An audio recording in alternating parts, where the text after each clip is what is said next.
Hi అండి, ఎలా ఉన్నారు? ఇక్కడ చూడండి, నేనైతే చక్రాల పిండి కోసం అయితే పిండిని ప్రిపేర్ చేస్తున్నాను. పిండి కలిపే ముందు కొన్ని ఇంగ్రీడియంట్స్ వేస్తాం కదా. నేనేం వేస్తున్నానంటే చిటికెడు పసుపు, 1/2 టీ స్పూన్ వాము, 1 టీ స్పూన్ జీలకర్ర, 2 టీ స్పూన్ల నువ్వులు, అలాగే టేస్ట్ కోసమని కొంచెం చిన్న ముద్ద అల్లం వెల్లుల్లి పేస్ట్ని అయితే యాడ్ చేశాను. నెక్స్ట్ వచ్చేసి 1 టీ స్పూన్ కారం వేస్తున్నాను. కారం వేయడం వల్ల కూడా చప్పగా ఉండకుండా బాగా రుచిగా వస్తాయి. ఇంకా తగినంత సాల్ట్, రుచికి సరిపడినంత సాల్ట్ వేసుకొని వేడి నీళ్ళు మరిగించి, ఆ మరిగించిన నీళ్ళు కొన్ని చిన్న బౌల్తో తీసుకొని పిండిని అయితే ఇలా కలుపుకోవాలి.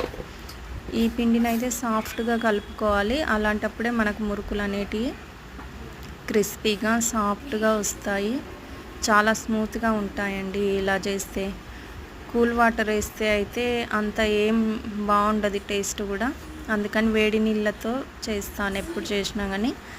మీరు ఎప్పుడైనా ఇలా చేస్తే కింద కామెంట్ బాక్స్లో కామెంట్ అయితే చేయండి. నెక్స్ట్ వచ్చేసి అలా కలుపుకున్న పిండిని ఇలా మురుకుల గొట్టం తీసుకొని కొంచెం పిండిని ఇలా పెట్టుకొని ఇలా వేడి నూనెలో అయితే డీప్ ఫ్రై చేసుకోవాలి.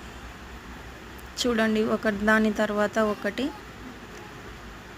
ఇలా పిండిని మురుకుల గొట్టంలో పెట్టుకొని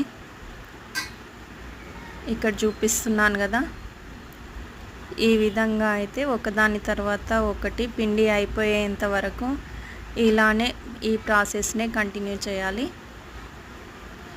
ఇంకా మీరు మురుకులు ఎలా చేస్తారు, ఈ చక్రాలు అనేది కింద కామెంట్ బాక్స్లో అయితే కామెంట్ చేయండి ఫ్రెండ్స్. నేనైతే ఎప్పుడు ఇలానే చేస్తాను, పిల్లలు కూడా చాలా ఇష్టంగా తింటారు.